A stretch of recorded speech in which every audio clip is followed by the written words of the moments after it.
God gave us, the only most important thing to him, he gave it to you. So some of us will be thinking, oh, I have prayed about a particular thing.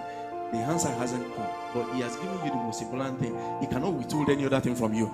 It might be that there's a delay right now, but that delay is not a denial. It might be that you have been, chasing a particular dream for so many months, so many years right now, and you are at a point where you're almost thinking, let me just give up that thing. He gave you the most important thing. He will also give you that one again. Okay, so John chapter 11, verse 21 to 26. He said, then said Martha unto Jesus, Lord, if thou hast been here, my brother had not died. Please, can you close the door because of the children doing their rehearsals? Okay. Verse 22, but I know that even now, whatsoever thou wilt ask of God, God will give unto you. Now Jesus said unto her, thy brother shall rise again. I declare to somebody this morning, everything which is dead in your life will rise again in the name of Jesus. I say everything dead in your life will rise again in the name of Jesus. Okay, so verse 24, it says, Martha said unto him, I know that he shall rise again in the resurrection at the last day. But then Jesus said unto her, I am the resurrection and the life. He that believeth in me, though he were dead, he shall live. And whosoever liveth and believeth in me shall never die. He said, believest thou this? So it's your belief. It's your opinion. The power already is residing inside of you. You have the Holy Spirit inside of you. The Bible says in the book of John chapter 7 verse 37, he said on the last day, he said, Jesus cried out with a loud voice. He said, he that believeth in me, as the scripture has said, he said, out of his belly shall flow rivers of living water. So if you're a Christian, you have the living water residing inside of you. And because you have Jesus inside of you, it is impossible for you to be down. Now, there was a particular time I spoke to, one of the men of God, Pastor Andrew Adeleke. He was the one that founded House of Praise, London Church. And so all the other churches came out of House of Praise London. And there was a time we were talking about a particular project, and I was saying, I needed money for this project. I don't even know how I'm going to get this money because it was huge to me. And, we kept on talking. And then he said to me, after we finalized, I thought it was going to help me. But apparently, it wasn't going to help me because he wanted to put his money somewhere else. And he said to me, I can't give you the money because I need to put the money somewhere else because I need a lot of interest. The interest you're giving me is too low. And as I was about turning away, thinking, oh, he's disappointed me, he then patted me. He said something. He said, but you're a winner. You're not a loser. He said, it's impossible for you to be down. If you carry the vision up to that extent and you have Jesus inside of you, it is impossible for that vision to die. It's only your opinion. And that's why, Jesus said to Martha, he said, do you believe in this? He said, I am the resurrection and the life.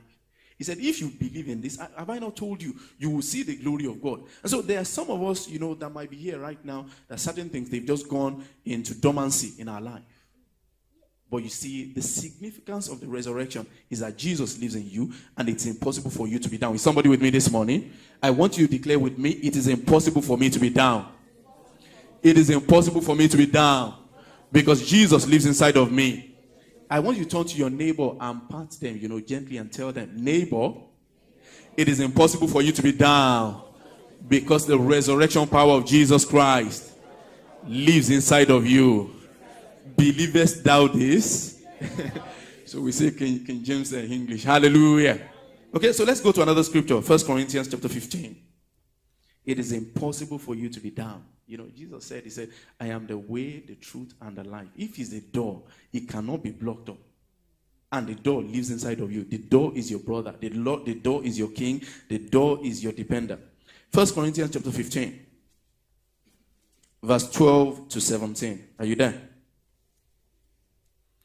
1 Corinthians chapter 15, verse 12 to 17. He said, now if Christ be preached that he rose from the dead, how say some among you that there is no resurrection of the dead?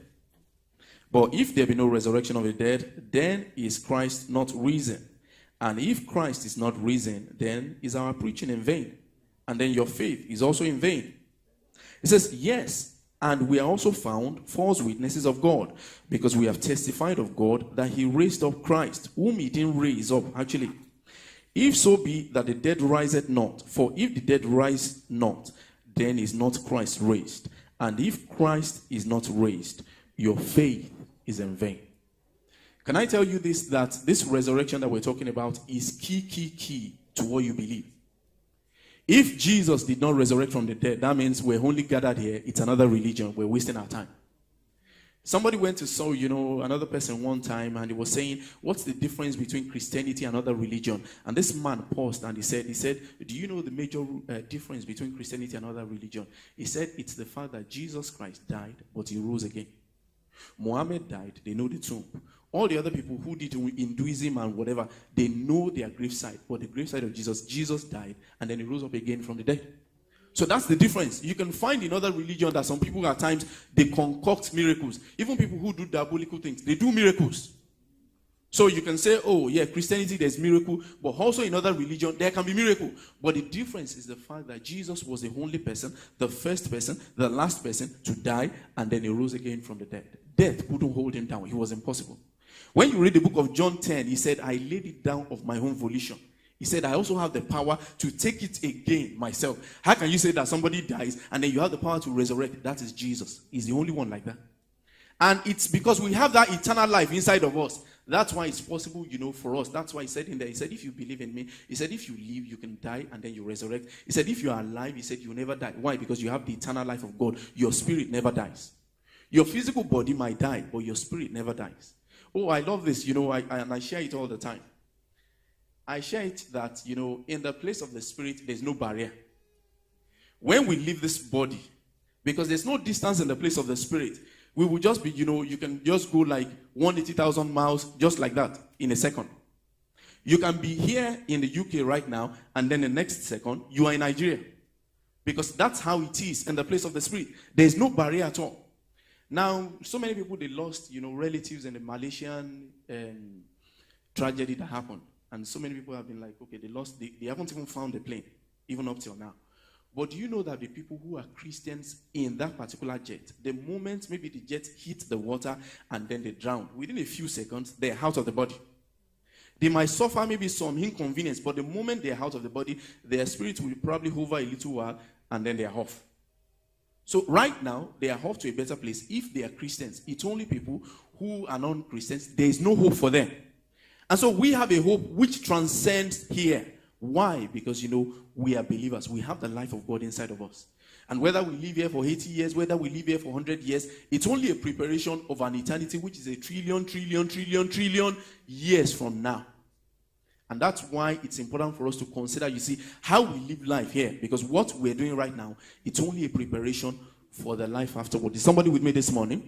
So because you have the eternal life of God, it's called the Zoe life of God inside of you. It is impossible for you to be down. It's impossible for the devil to ride over you. It's impossible for a door to be shut against you permanently. The Bible says in the book of Revelation chapter 3 verse 8, he said, I open a door before you that nobody can lock. So he's the one that opens the door, nobody can lock. He's the one that shuts the door. He's the one that opens. He himself is the door. Is somebody with me this morning? So part of the significance of resurrection is that you have somebody behind you who created the heavens and the earth. I like, the verse that he read. He said, what will God not give you? He has already given you his only begotten son. What else will he not give to you? You don't need everything. All you need is one thing. You have Jesus. See, if, for instance, you came from Nigeria and you happen to be the son of Jonathan, you don't need everything. You only need one thing. Only one thing.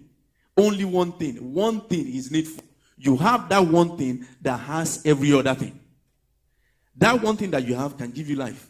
It can give you, prosperity. It can bless you. It can take you to the next level. One thing that is most important is what you have. You have Jesus. Is somebody with me in this house? So when we know that we have Jesus, we rejoice. Why? Because we know that we have everything inside of Jesus.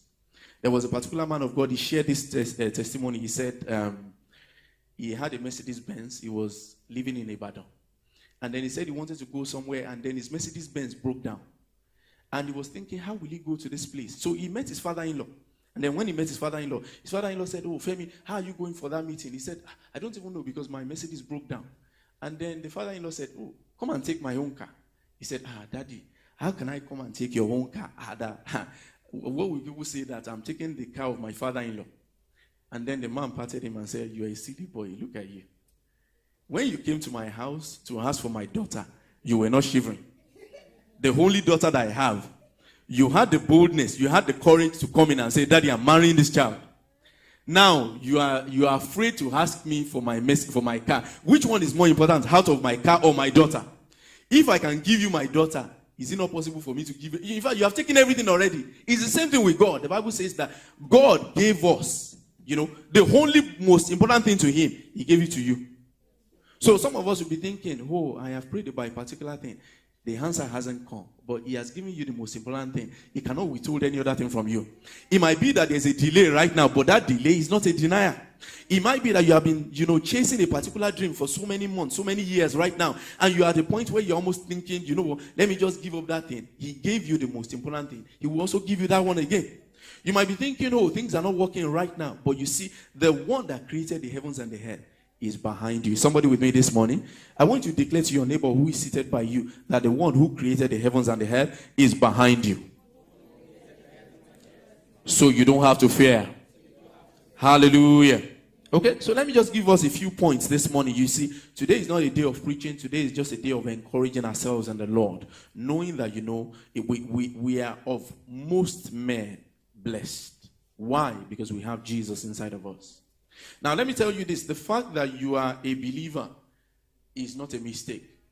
The fact that there are so many people that you can preach to. In fact, the fact that you're a believer is the grace of God. There are people that you're going to preach to where you can preach from now. You can send the Pope to preach to them. They will never be convinced.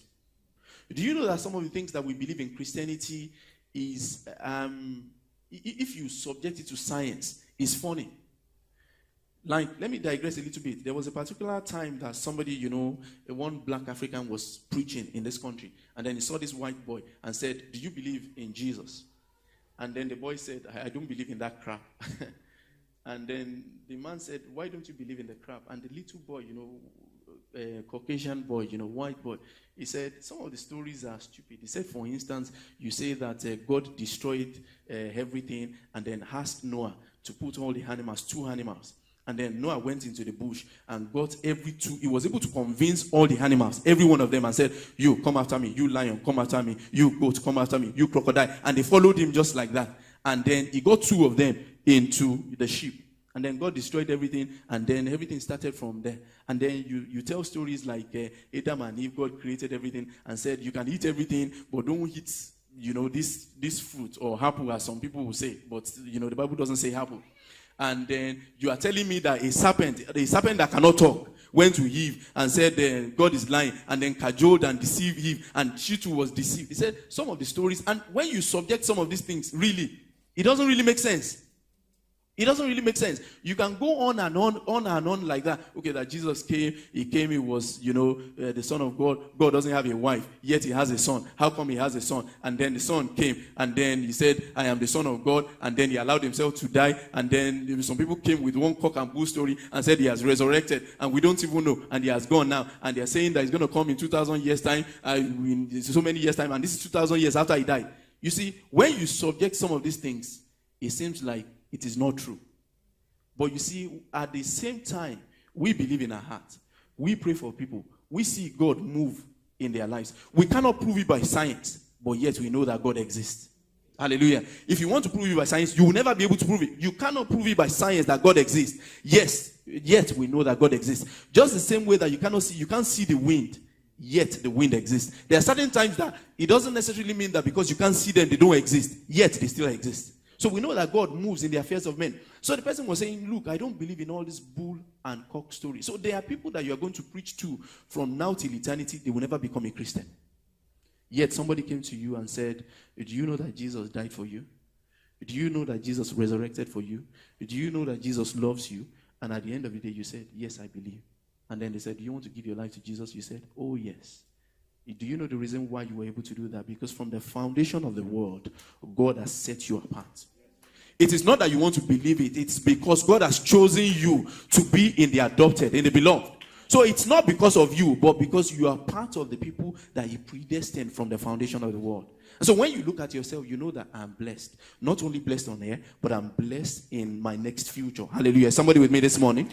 Okay, so let's take a few scriptures. So what are we talking when we say, the story of resurrection? Number one, it's a story of reconciliation. It's a story of reconciliation. The Bible says in the book of Romans chapter 5 verse 10, it said, for if when we were enemies, we were reconciled to God by the death of his son, much more being reconciled, we shall be saved by his life. The Bible says in the book of Romans chapter 5 verse 1, it said, therefore being justified by faith, we have peace with God through our Lord Jesus Christ. Now let me just digress a little bit. Somebody said this, when you look at the Bible and you look at the word peace, you're going to find about three things. You're going to find peace with God. You're going to find the peace of God. You're going to find peace from God. Now, Romans chapter 5 verse 1, it says, therefore being justified by faith, we have peace with God. But then again, when you go to Philippians chapter 4 verse 6 to 7, it says, be careful for nothing, but in everything by prayer and supplication with thanksgiving, let your requests be made known unto God, and the peace of God. So he talks about the peace of God. But then when you go to other scriptures that, Apostle Paul wrote, he will say things like, grace be unto you and peace from God the Father. So there are three different things. Peace with God, peace of God, peace from God. Now, what we have through redemption or resurrection is that we have peace with God. It's like two people that are fighting before, and then somebody came and said, please don't fight again, and then reconcile them back. Now, when you are talking of the peace of God, he said, when we are worried and then we pray, he says the peace of God. When you need direction, you want to decide, should I marry this person or not? And then the peace of God comes as an umpire and tells you, even though God is not speaking directly, God guides you through his peace. So you know that God is inside something.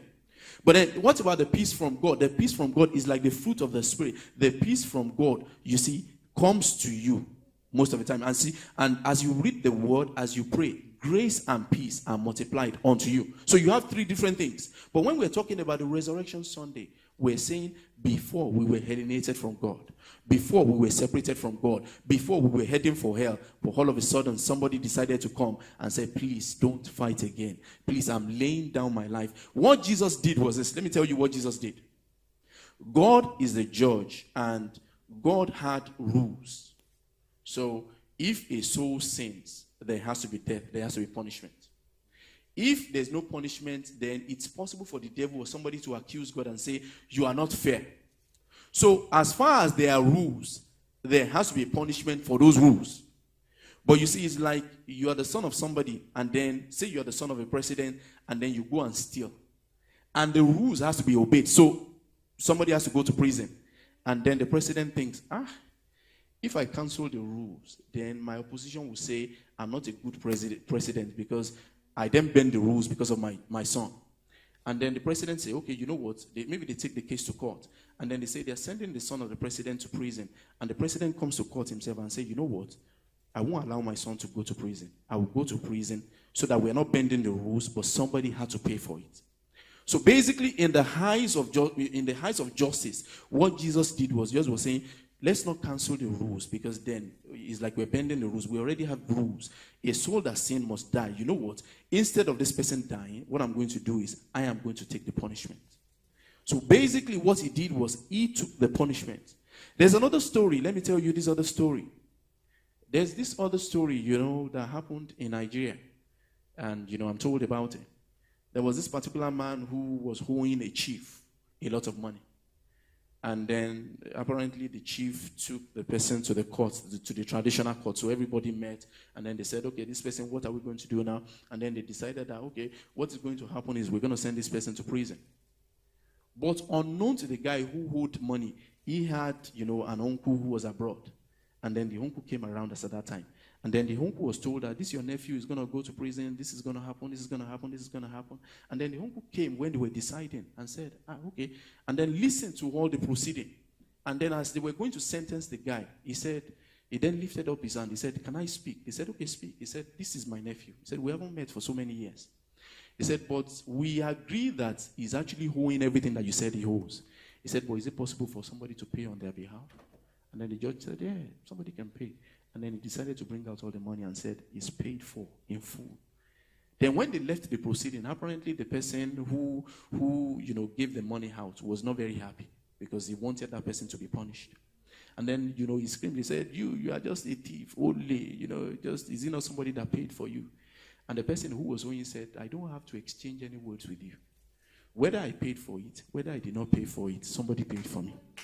Whether I paid for it myself, whether I didn't pay for it, my uncle paid for it. The main thing is that it was fully paid for. You see, if it was just you and myself, you won't be able to face the devil. The Bible says we should resist the devil, he will flee from you. If it's just the devil and you are no match. If it's just the devil, in fact, when you are doing deliverance, there are demons that when you are casting them out, you say, in the name of Jesus Christ, the Son of God, come out. And then they will say to you, why should I come out? It's only little demons that you say, go out, and they go out once. If it's principalities and powers, they will phone their kingdom and say, kingdom, they are asking us to go out. Should we go out? Should we not go out? And then at times from the kingdom, they say, hold on there. We have legal rights. The grandfather of this person handed them over to us. Let's wait first a time. And then, if you are the one doing the deliverance, you have the word of God. You say, the strangers will hear my voice. You start quoting the scripture. When you start quoting the scripture, when they cannot resist it any longer, then they have to go. So when you see principalities and power, they have no fear. I'm telling you, when you can have the devil take 1/3 of the angels in heaven, they don't care about anything at all. So when you go like this, if it's just you and the devil, you are no match. But yet he said, I give you all power to cast out the devil. He said, you are highly seated in heavenly places above all principalities and power. You can say to the devil, lick my foot. You can say, devil. In fact, we read stories of people casting out demons. And then they say, you know what? I don't want to speak to witchcraft. I want to speak to the devil himself. Why? Because Jesus defeated him. Jesus shamed him. Devil and death and hell couldn't hold him down. And then he resurrected. So when you think about this, he's now elevated you. So even though you are seated here in Birmingham in the UK, spiritually you are seated in the heavenly places. Even though you are seated in Nichels right now, spiritually you are high above principalities and power. And that's why it's a story of reconciliation. You were against God before, but he sent his son and then he reconciled you back to him. Somebody with me this morning? Okay, so let's take one more scripture and then we pray this morning. Oh, we say thank you, Lord. It's a story of freedom from sin. It's a story of freedom from sin. Let me just say this because I have about 5 minutes more. You shouldn't be under sin any longer. You can make mistakes, but you are not meant to be under habitual sin any longer. Why? Because he set you free. He has set you free. See the way he puts it in the book of Romans chapter 6, from verse 3 to 14. It says, know ye not that so many of us were baptized into Jesus Christ, were baptized into his death? Therefore we are buried with him by baptism into death, that like as Christ was raised up from the dead by the glory of the Father, even so also we should walk in newness of life. He said, for if we have been planted together in the likeness of his death, we shall be also in the likeness of his resurrection. Verse 6. Knowing this, that our old man is crucified with him, that the body of sin might be destroyed, that henceforth we should not serve sin. For he that is dead is free from sin. Now if we be dead with Christ, we believe that we shall also live with him, knowing that Christ being raised from the dead dieth no more. Death had no more dominion over him. Now let me tell this story and I will end on this. There was this story happened in Birmingham, when we were in the other church before, God gave the vision and then we started this. There was a gentleman, he was part of the church member and he was a brother, but he had asked out almost all the sisters around. He would go to the sister and say, I'm interested in you. And then go to another sister. And the funny thing, because some of the sisters were speaking to each other. So they knew that he would come to sister A and ask sister A out, and then go to sister B. So they were even mocking him and jesting, they just, I don't mind that boy, he's not a serious boy. So they were talking behind him, but he didn't know anyway. And then eventually it got to a stage that one of the sisters came around and said, Pastor, you need to talk to this boy. He's not serious. He's just asking everybody out and all that. So one of the days I called him, and then he came to my house. And then I said, why are you asking this one? So he was shocked that we all knew. I said, they are just mocking you. You are just messing yourself up now. Why are you asking everybody out? Then he said, Pastor, can I confess? He said, I have a problem with women. I just like that. Once I just see skirts, that is a problem. That I'm just confessing that is a major problem. So I listened. So I said, okay, so what have you been doing? So, he now confessed. He said, this one, that one, this one has slept, this one has slept. Even people that were not in the church, he was just naming names like that. I said, what is the problem? He said, I just feel like all of them, when I just see this one, yellow, fine, I like this one. When I see this one is big, I like it. When I see this one is slender, I like it. When I see this one is tall, every one of them, I just like them like that. When he finished, I looked at him. I said, do you know I like ladies as well? He looked at me like this. I said, but I don't go around with them. I said, it's up to you whether you want to do it or not. There are people who beat their wives, and then they say it's the devil. But if you take them to somebody who is bigger than them and say, beat that person, they won't be able to beat that person.